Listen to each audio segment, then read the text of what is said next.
Lately, I've been working on entering my villain era. Just the other day, I didn't let people off the train before I got on. No! How could you? Villains in games tend to be more actually villainous, but many of them still had to enter their villain era, having once upon a time been basically nice people who turned to the dark side, under heartbreaking circumstances that, when you think about it, would mess anyone up. So prepare to feel kinda bad for these baddies as we look at 7 villain origin stories so sad they explain everything. We're spoilers and feels for the following games.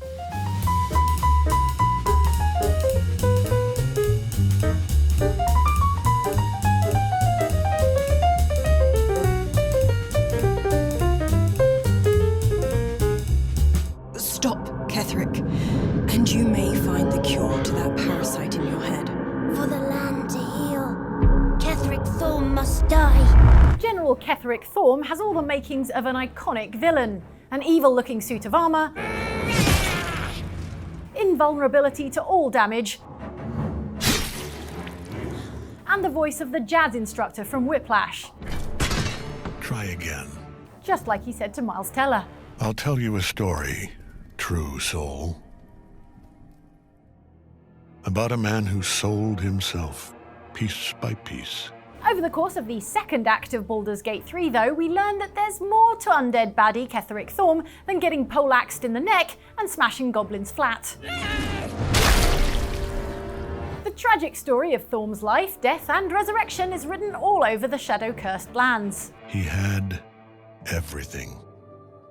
A wonderful wife, a brilliant daughter. They lived not far from here. Over 100 years earlier, Thorm was a fair and decent governor with a loving family who worshipped Selûne, the Moon Maiden. It was for Selûne that Thorm had Moonrise Towers built, well before it housed his evil throne room. Then his beloved wife Melodia died, followed by his beloved daughter Isabel, and Thorm, devastated by grief and anger, gave up worshipping Selûne in favour of her darker and edgier sister Shar, the Lady of Loss. Take my spear, step forward, and strike down the Selûnite. Thorm and his army of Sharan warriors forced Selûne worshippers to convert to Shar, until he was finally slain, unleashing the very shadow curse that makes the shadow-cursed lands so cursy. Last light in. We rallied here once, years ago, before the assault on Moonrise Towers. This would have been bad enough, except a century later, Ketherick Thorm was resurrected by Myrkul, Lord of Bones, God of Death, an even more diabolical deity who brought him on side by bringing Thorm's daughter Isabel back from the dead. Right place, right time. When a cleric of Selûne stumbles into a Sharan shadow, she's bound to set it to rights, at any cost. Say what you like about Myrkul, Lord of Bones, it's more than Selûne or Shar ever did for him.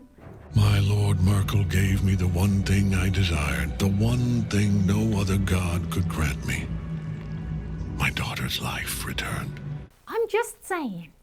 By the time you catch up with General Thorm, he's preparing to march on the city of Baldur's Gate as the chosen apostle of Myrkul, and only once you've neutralized Thorm's magical invulnerability and kicked his ass, do you get a glimpse of the tragic grieving figure who has wrought so much death and destruction.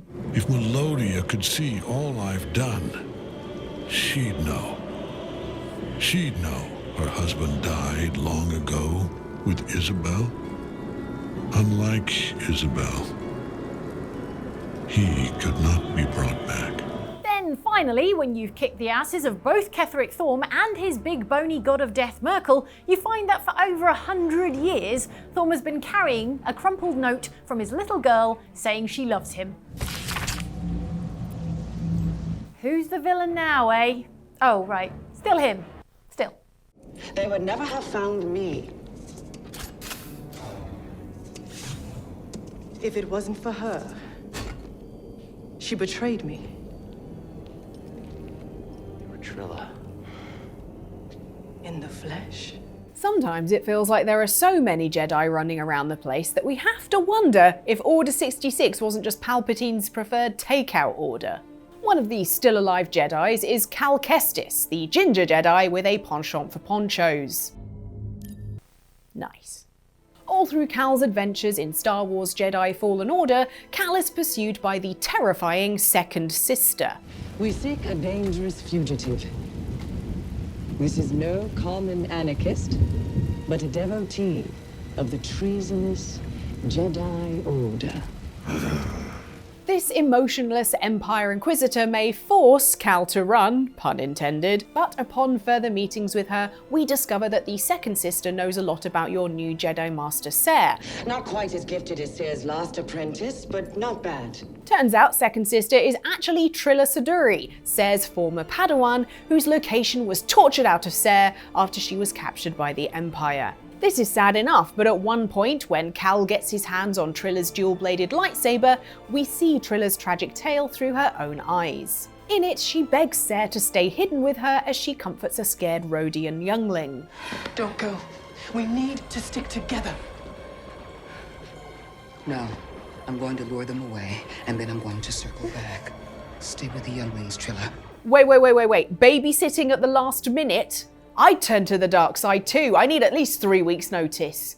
Cere's ill-advised plan to run off and leave Trilla, supposedly to lead the Empire away, meant she got captured and tortured. As a result, Trilla is captured and tortured, which is every bit as pleasant as that sounds.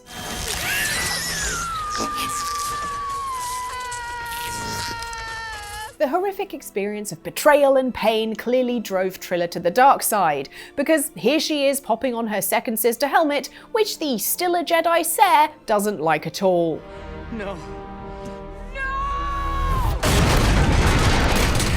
This origin story makes it all the more heartbreaking when, at the end of the game, Cere and Trilla reconcile, only for Vader to immediately kill Trilla. Talk about timing. Avengers! Okay, Trilla, your story is heartrending, but Darth Vader could rend my actual heart out of my chest, so I can't promise anything. So fess up. What brings you such a long way? We are to deliver Her Grace the Duchess's message in full, with all due ceremony.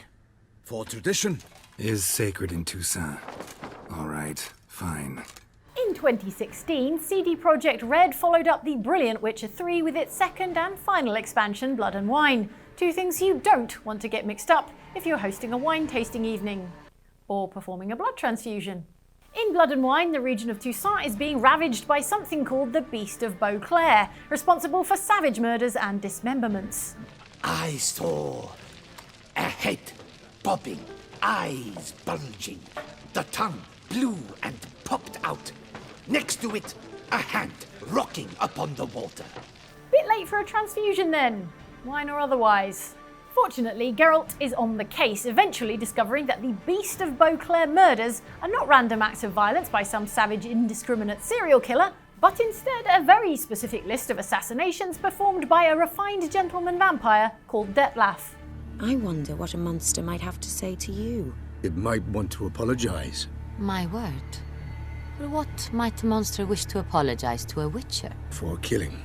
Though at times there is no choice, when loved ones are at risk and require protection. Just to get ahead of it, the reason we're sympathetic to him isn't just the fact that he's a well-dressed vampire. Although, you know, it doesn't hurt. No, the reason to be sympathetic to Detlef is the fact that he's committing these murders under duress. His former lover Renna has been abducted, and her captors are forcing him to commit 5 murders if he ever wants to see her again. Sure. Let us find him. By the time we do, I hope I'll have convinced you Detlef is no monster.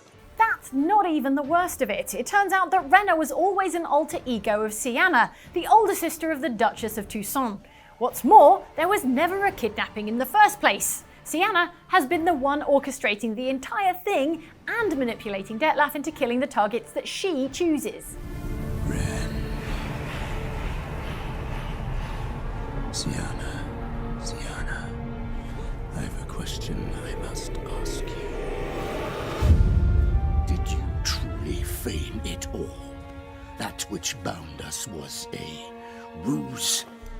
Naturally, Detlef is pissed, attacks Geralt, and mid-boss fight turns into a big gross bat monster that looks like a design that even HR Giga would dismiss for being a bit much.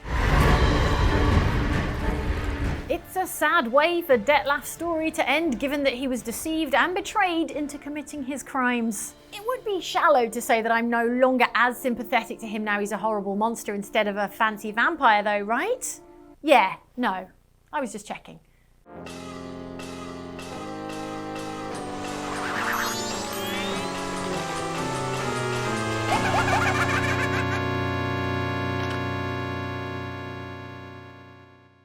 As annoying as he is hard to look at, Skull Kid off of Majora's Mask is a right pain in the backside. On first meeting him, he steals your horse and turns Link into a Deku scrub.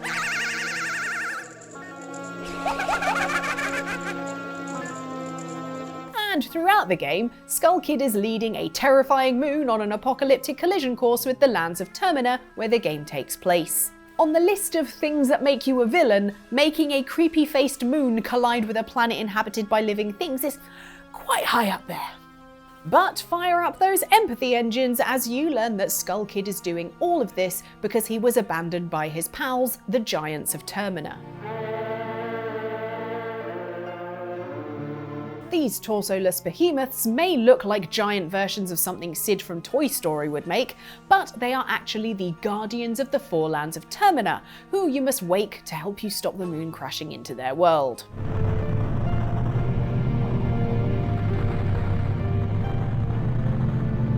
These giants used to hang out with Skull Kid all the time, but when the four lands of Termina were first made, the giants split up to go and guard those lands in a dormant state, which left poor Skull Kid on his lonesome.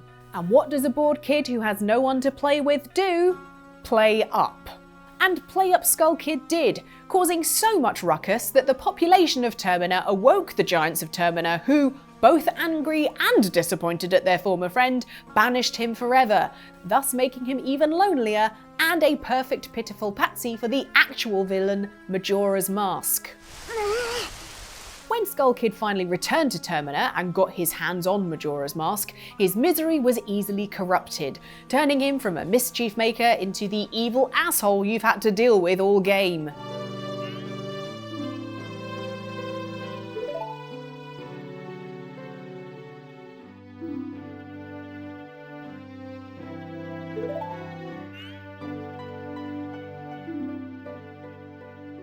Once freed from Majora's Mask, Skull Kid reconciles with the Giants, abashed that the Giants actually still considered him a friend all this time, even though they had to banish him the first time around and then clear up this mess too.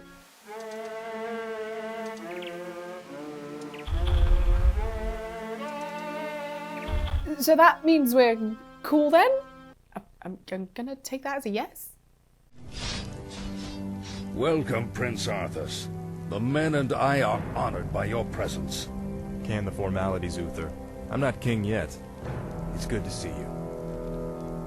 You too, lad. I'm pleased that King Terranus sent you to help me.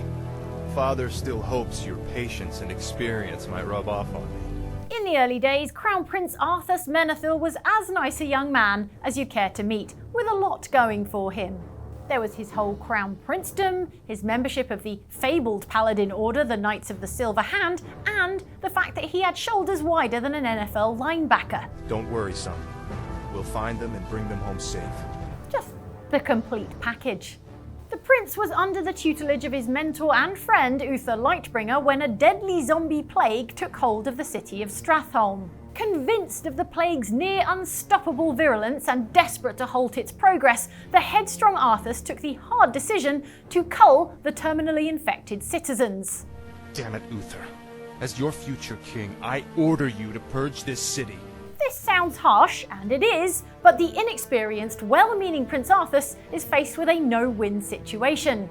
But you try telling that to his mentor, who promptly abandons him. You've just crossed a terrible threshold, Arthas. In his zeal to save as many of his subjects as possible, and without the restraining influence of his friends, Arthas tips over into villaindom, most particularly when he claims the cursed sword Frostmourne, which, it's covered in skulls, Arthas. That should have been your first clue, it's cursed. I will give anything, or pay any price, if only you will help me save my people.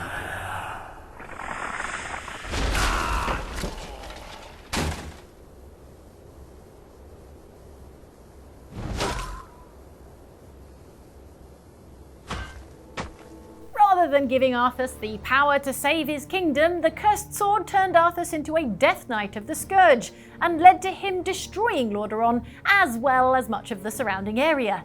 Which, seeing as you were going for save Lordaeron, I'm gonna have to mark down as a fail, Arthas. Sorry, bro. Arthas then merged with the Lich King, killed his dad king, wound up looking like this, and began a reign of terror that ended only when your character from World of Warcraft voyaged to his base in Northrend to defeat him. A task that required so much clicking that I had to buy a new mouse. A small but still significant consequence of Arthas's tragic fall to the darkness. Plus the shipping costs.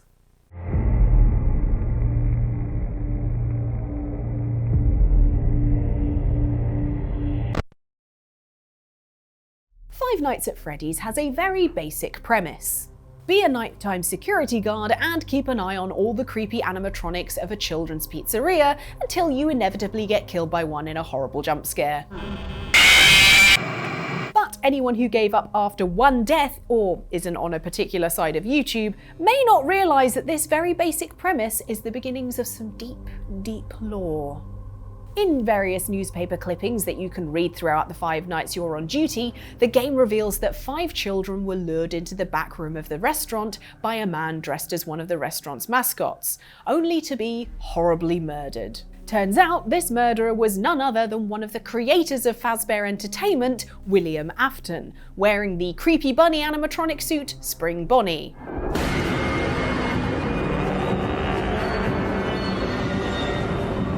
So, fun fact, in Scots slang, Bonnie means beautiful, which is the exact opposite of what that nightmare fuel is.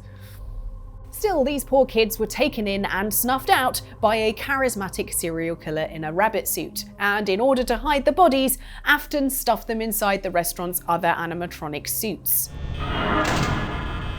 And because Five Nights at Freddy's lore is as creepy as it is tragic, this caused the children's souls to merge with the suits, meaning that 4 of the victims, Gabriel, Jeremy, Susie and Fritz, became the 4 main mascots trying to murder you: Freddy Fazbear, Bonnie, Chica and Foxy. The painful truth is that these blood-curdling bots aren't trying to mulch you for the hell of it, but because they are a bunch of scared dead children trying to kill anyone that resembles their killer, William Afton. And it's even more distressing to know that deranged killer William Afton is incredibly pleased about that and fires anyone who dares survive the ordeal.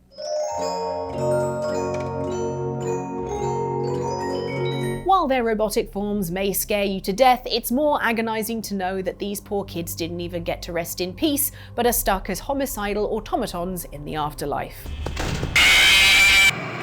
Still, could be worse. You could be dead and stuck as an animatronic on It's a Small World. That song. On a loop. Forever. The only respite at night.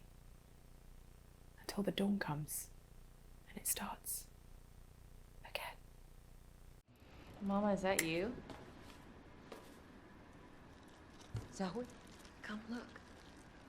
Come see her gift. Look at all the pretties my little girl is giving me! Kiss me, lover! What the hell? Get to the garage! Get some rope! Go, now! Whether biological or found, it's nice to feel part of a family. That's why lots of businesses say we're like a family in the hope that you'll ignore the terrible working conditions. One family that had nothing but good intentions was the Baker family of Resident Evil 7. Sure, during the game they try to kill you at every opportunity they can get. But in truth, this family has sadly been warped into these horrors due to a single act of their own selfless kindness.